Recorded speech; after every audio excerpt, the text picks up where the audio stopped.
I just have two very narrow topics. Bob Yeager again from Oakland Township.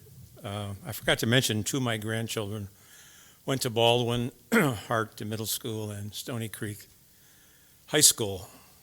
My mother was a secretary to the superintendent in my hometown of Strongsville, Ohio, for about 20 or 30 years. So that's how I learned about how schools work and superintendents. My brother had undiagnosed dyslexia, and so he ended up the best he could be was an auto mechanic. He took everything apart and put it back together. But eventually, when he identified the problem, he's now a NASA technician in Cleveland, works on the moon lander. So I noticed that there are 79 committees in the state legislature, House and Senate. I can't follow them all. I follow a few.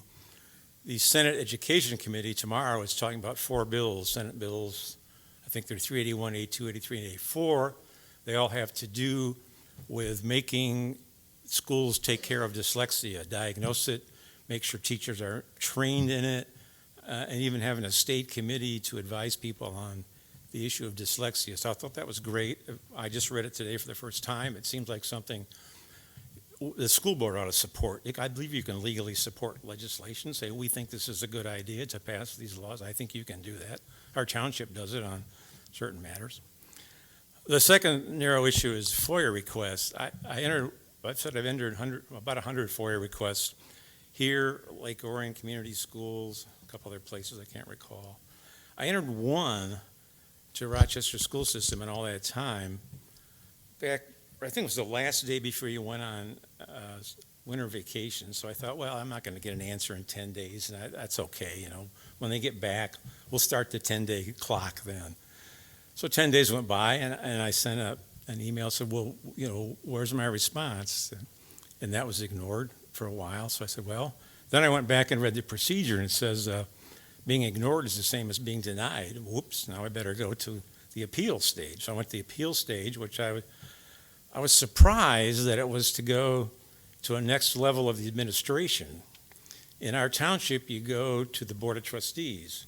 And I researched all the surrounding school boards around Rochester, and about half of them, you take your appeal to the Board of Education, which makes sense. I mean, if your administration is failing, do you really want it to go to the next level of administration so they could admit that the lower level? I don't think it's going to work. So, if you look at Troy, I think it's Troy, Pontiac, and Auburn Hills. There's Troy at least.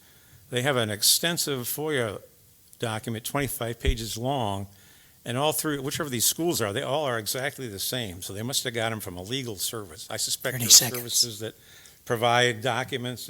And so theirs, to me, looks like the gold standard. And I didn't get to check it, but I think it's the same thing we have in Oakland Township. Third narrow topic, if we could get this kind of turnout for issues in our township, we would have a great government. We get 2 people.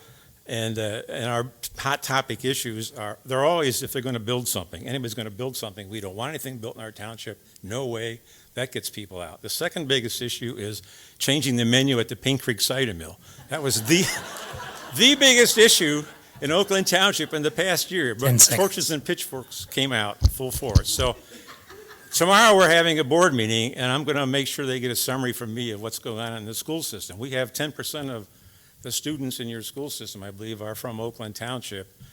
And I don't know if there's anybody here from Oakland Township. I don't think there is. I don't recognize a single person who spoke.